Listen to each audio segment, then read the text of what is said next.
Start मिला नहीं sir. X distance और dx थिकनेस ये तो करो कम से कम। ये एक्स डिस्टेंस पे यहां से ये एक्स डिस्टेंस पे ऐसा कट कर dx में ये जो डिफरेंशियल एलिमेंट है इसका तो आपको रेजिस्टेंस निकालने आना चाहिए। रेजिस्टेंस का फॉर्मूला क्या है? रेजिस्टिविटी रो है थ्रू आउट कांस्टेंट। तो रेजिस्टेंस इसका क्या आ जाएगा डिफरेंशियल एलिमेंट का? रो एल, इसका लेंथ है dx बाय एरिया। एरिया इसका पाई आर स्क्वायर। बस इसका रेडियस आपको एस्टिमेट करना है, अपना काम हो जाएगा। और वो भी चलो तो हिंट देता हूँ, यूज सिमिलर ट्रायंगल्स।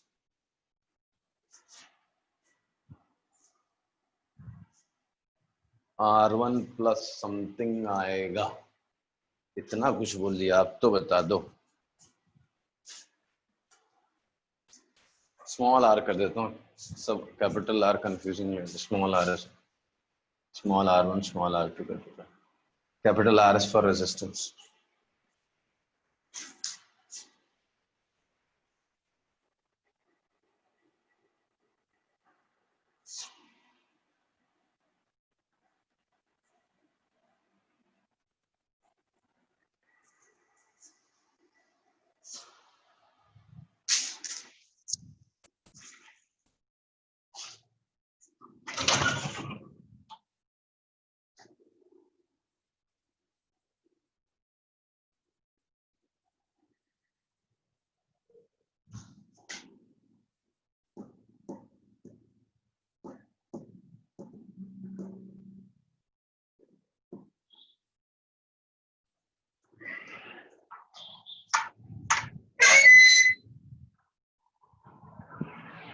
कोई एस्टिमेट कर पाया रेडियस?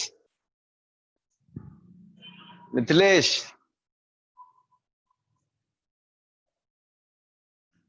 अभिमन्यु, बेटा तू खाली चक्रव्यूह तोड़ेगा कि रेजिस्टेंस भी निकालेगा? कर रहा हूं सर। कितने दिन से ये यहां से तूने ऐसा लाइन खींचना था। ये x है, ये l है, यहाँ पर ये R1 R2 माइनस R1 है, और ये स्मॉल r एक्स्ट्रा है। ये समझो, इसको z बोल देता हूँ, ठीक है। और ये R2 माइनस R1, तो ये जो लेंथ है ये हो गया तुम्हारा R1 plus z by x is equal to R2 minus R1 upon L। तो z is R2 minus R1 upon L into x। तो जो रेजिस्टेंस था वहां पे, सॉरी रेडियस था यहाँ पे, R1 plus R2 minus R1 upon L into x। This is resistance, radius. So radius at this distance is this. So dr is rho upon pi इसका square, R1 plus R2 minus R1 upon L into x का whole square dx. Let us assume this is A and this is B, थोड़ी देर के लिए, बाद में कर देंगे सब। तो rho upon a plus B x the whole square d x. ना आई एम श्योर इसका इंटीग्रेशन किसी को नहीं आता होगा, क्योंकि अभी तक आपने इंटीग्रेशन पढ़ा नहीं है।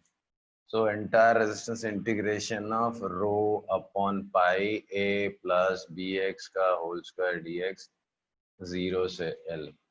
रो upon pi constant 1 by A plus B x का minus 1 by A plus B x into B, ये हो गया, चलिए अपॉन बी 0 से l। तो अब इसको तो सिंप्लीफाई करो कम से कम। 1 बाई एक्स स्क्वायर का integration is minus 1 by x, तो 1 upon a plus B x whole square is minus 1 by A plus B x. बाद में कोएफिशिएंट ऑफ एक्स से डिवाइड करना रहता है। अब लिमिट्स तो डाल दो, एक्स की जगह पहले एल डालो, पूरी चीज लिखो, फिर माइनस एक्स की जगह 0 डालो, फिर पूरी चीज लिखो, फिर बाद में ए और बी का वैल्यू भी रिप्लेस करो। एक तो वैसे टेम्परेचर ज्यादा तुम्हारी परफॉर्मेंस से, और मेरा दिमाग का टेम्परेचर बढ़ रहा है।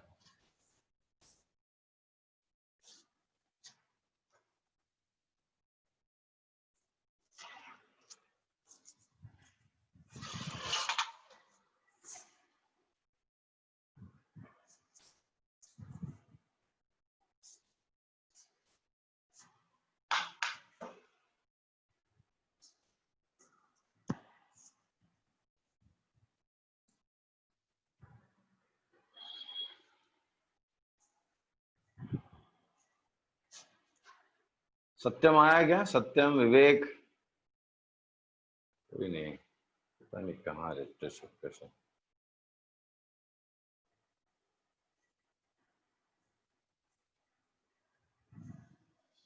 हे भगवान।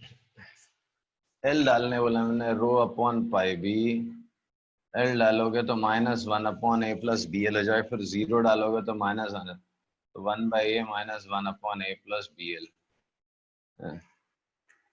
a+bl ऐसा लग रहा है मैं पढ़ा रहा हूँ तुमको, अब एल मुझे मार।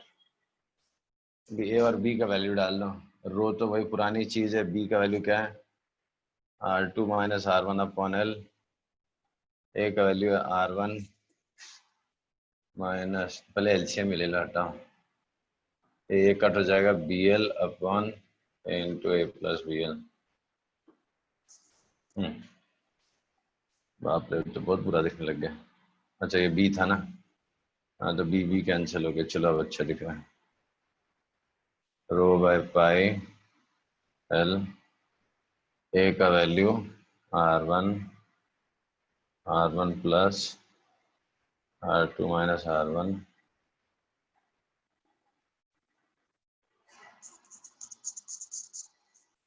कहाँ गया? R2 minus R1, L cancel.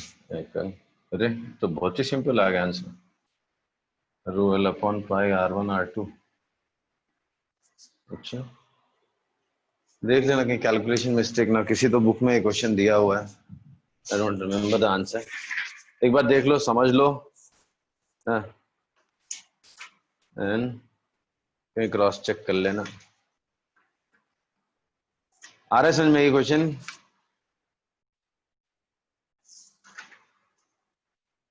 कोई कुछ बोलेगा?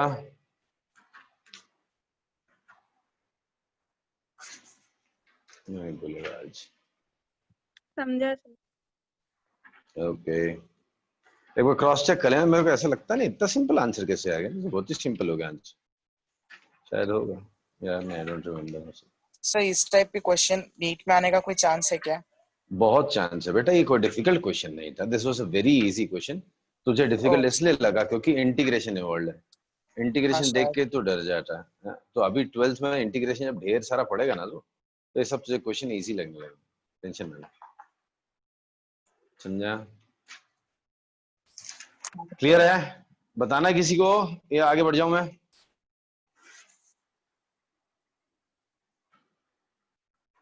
हेलो सर और एक बार मिथिलेश, इंटीग्रेशन वाले पार्ट।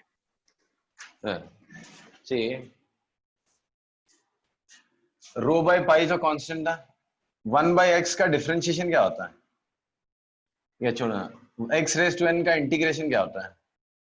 x⁻n+1/n+1। हाँ तो वन बाय, ये लीनियर पॉलिनोमियल को हमेशा हम x की तरह ट्रीट करते हैं, तो 1/x² तो x⁻² का इंटीग्रेशन है -2 + 1/-2 + 1, सो -1/x हो गया। बट यहाँ पे x नहीं है, यहाँ पे a+bx, तो a+bx ही रखेंगे, बाद में कोएफिशिएंट ऑफ x से डिवाइड करना रहता है, ये प्रॉपर्टीज में है इंटीग्रेशन के। तो इंटीग्रल की प्रॉपर्टीज में होता है कि अगर लीनियर पॉलिनोमियल है तो treat it as x, do the usual integration, whatever is your final answer, divide by coefficient of x in that, x के कोएफिशिएंट से डिवाइड कर दो तो जो है वो आंसर आ जाएगा। ओके हाँ सर ठीक है। तो इसको लिखा मैंने -1/a+bx, फिर b से डिवाइड हो गया, लिमिट्स आर 0 से l, x की वैल्यू 0 से स्टार्ट होकर l तक जाए, तो रो बाय पाई b बाहर, पहले l डाला तो -1/a+bl माइनस, फिर 0 डाला -1/a, तो minus minus plus 1/a, 1/a minus 1/a, LCM लिया a+bl minus a cut bl/a into a+bl, एक b cut, rho l upon pi, a का value R1 plus R2 minus R1/l into l, b का value था ना l cut, -R1 plus R1 cancel, R1 R2 हो गया answer. Okay ठीक है, no next एक क्वेश्चन करेंगे हम लोग, वेरिएबल रेजिस्टिविटी। रेजिस्टिविटी भी अगर बदलेगी तो क्या होगा?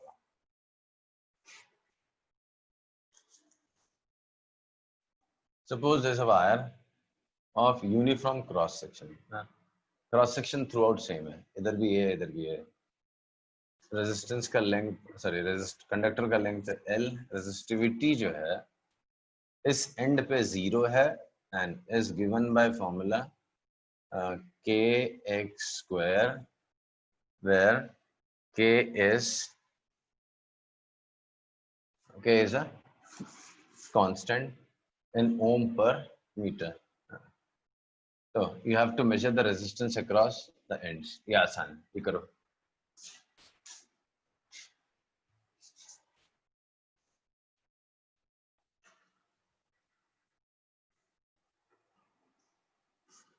सर रेजिस्टिविटी ढूंढना है ना? रेजिस्टिविटी दिया हुआ है kx²।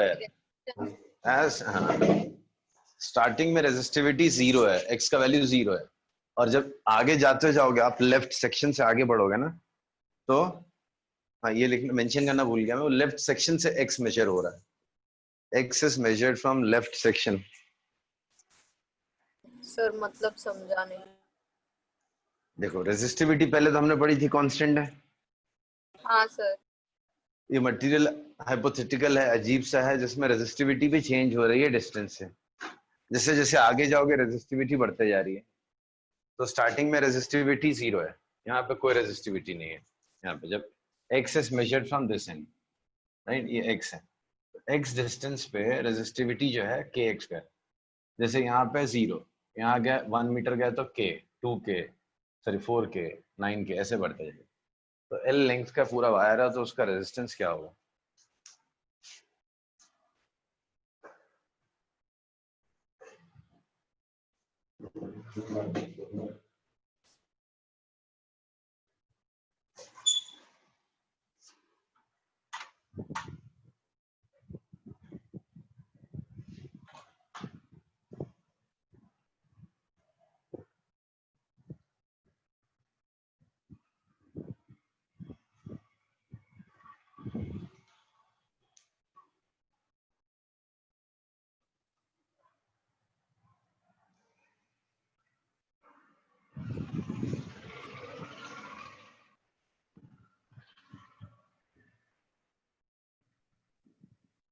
Sir KL³/3A।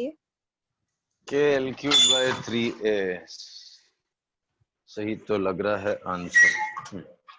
मुझे x भी यही। डिस्टेंस, हाँ, x डिस्टेंस पे dx विड्थ का एक डिफरेंशियल एलिमेंट लिया, इसका रेजिस्टेंस क्या होगा? रेजिस्टेंस का मतलब रो, उस पॉइंट पे रो का वैल्यू है kx², l इसका लेंथ हो गया dx upon a, area through out same है a, तो kx² dx is resistance of the small one. तो टोटल रेजिस्टेंस इंटीग्रेट कर दो, kx² dx अपॉन a, 0 से कैपिटल L, तो k/a is constant, x² integration is x³/3, 0 से L, तो KL³/3A। So resistance is KL³/3A। आ रहा समझ में? हाँ सर। Okay. तो KL³/3A is resistance। चलो, तो इस टाइप के क्वेश्चन हो गए। आई होप रेजिस्टिविटी और रेजिस्टेंस आप रिलेट कर पाओगे। Now temperature dependence of resistivity, temperature dependence of resistivity means what? Resistivity also depends on temperature. So जैसे जैसे आप temperature बढ़ाते हो, that means you heat some object, any conductor, its resistivity also changes. And to be precise, resistivity of conductor, statement है, resistivity of conductor increases with temperature. Yeah? Resistivity of conductor increases with temperature. As you go on increasing the temperature, resistivity of the conductor goes on increasing. Okay? And increase in resistivity increase in resistivity for conductors is directly proportional to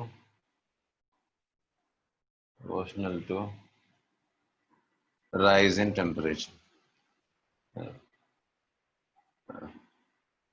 Obviously for wide range of temperatures, for wide range of temperature, जो अपने syllabus में है आपको यही याद रखना है, for wide range of temperature. मतलब क्या, suppose at T equals to 0 Kelvin या 0 डिग्री सेल्सियस जो भी मानना है, T equals to 0, resistivity is rho 0. ठीक है. If you heat the conductor or material to T degree Celsius and resistivity increases to rho T. तो ये जो इंक्रीज है rho T minus rho 0, increase in resistivity कितना है, rho T minus rho 0. The increase in resistivity is directly proportional to increase in temperature. Temperature को मैं T0 लिख देता हूँ, बेटर रहेगा. तो T minus T0, राइट. तो इंक्रीज इन रेजिस्टिविटी हमेशा की तरह जैसा हमने देखा फिजिक्स में डायरेक्टली प्रोपोर्शनल जैसा चीज नहीं होती तो सब खराब हो जाता है, तो यहाँ पे भी डायरेक्टली प्रोपोर्शनल है. Increase in temperature resistivity is directly proportional to T minus T0 and naturally it is proportional to its original length also. So rho T minus rho 0 is equal to a constant alpha rho 0 into T minus T0. So rho T is equal to rho 0 plus alpha rho 0 into T minus T0. Rho 0 ले लो common, 1 plus alpha T minus T0. ये वही पुरानी चीजें last year भी हमने पढ़ी थी, किसमें, एक्सपेंशन ऑफ सॉलिड्स में. लेंथ है T degree Celsius L0 into 1 plus alpha delta T, वही चीज है यहाँ पे. तो rho T is equal to rho 0 into 1 plus alpha T minus T0, right? So resistivity at T degree Celsius is resistivity at 0 degree Celsius 1 plus T0 degree Celsius 1 plus alpha T minus T0. ये जो increase होता है ना, that increase is nearly linear. ये rho T हो गया, ये T हो गया, ये rho 0 है, तो rho 0 linearly increase करता है, right? So rho T is rho 0 into 1 plus alpha T minus T0. This alpha is read as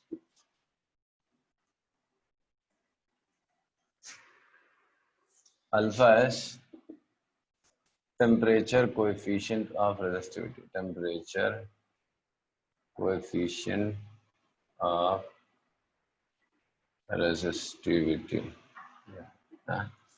Temperature coefficient of resistivity. Alpha is temperature coefficient of resistivity, and you can define it as increase in resistivity per unit original resistivity per unit rise in temperature. So इसका unit अगर देखोगे आप तो पर degree Celsius आएगा या पर kelvin भी बोल सकते हैं, तो पर डिग्री सेल्सियस और पर केल्विन भी बोल सकते हैं, right. So resistivity is resistivity of a conductor increases with increase in temperature, and the change in resistivity or increase in resistivity is nearly linear, increases linearly with increase in temperature, right? And formula for estimating rho at T degree Celsius, rho T is equal to rho 0 into 1 plus alpha T minus T0. अच्छा, अब कोई conductor है जिसका resistance R था, L length था, area A था, अगर उसको हीट करोगे तो रेजिस्टेंस इंक्रीज होगा क्या? What about resistance? रेजिस्टिविटी तो इंक्रीज हो रहा है, तो what about resistance? Resistance increase होगा? ये भगवान, ये भी सोचना पड़ता है. नेचुरली थैंक गॉड रेजिस्टेंस भी इंक्रीज होगा, एंड लेंथ और एरिया में जो एक्सपेंशन इंक्रीज है वो नियरली नेग्लिजिबल होता है. तो RT is equal to R0 into 1 plus alpha T भी लिख सकते हैं, sorry T minus T0. So the same result is written for, sir, can be written for resistance also. जैसे resistivity increases with increase in temperature, वैसे resistance also increases with increase in temperature, as resistance itself is rho L by A. तो L और A में तो जो increase है उससे बहुत ज्यादा significant change नहीं आता सर resistance का। रेजिस्टेंस और रेजिस्टिविटी सेम हो जाता है? मैंने कब बोला? अरे बेटा सर दोनों साइड L by A से मल्टीप्लाई कर दे। ओ L और A में ज्यादा चेंज नहीं आता, ये मैं बता रहा हूँ। तो ये R0 होगा, ये RT होगा। So resistance at T degree Celsius at resistance at 0 degree Celsius into 1 plus T minus T0, right? आज समझ में आया? वो भी नहीं होता डायरेक्ट। हाँ सर। Thank you. चलो मैं आज बंद करता हूँ, कल ओम्स लॉ पे चलेंगे, थोड़े से न्यूमेरिकल्स भी करने हैं, इसका ओम्स लॉ करेंगे। चलो आई क्लोज। Thank you.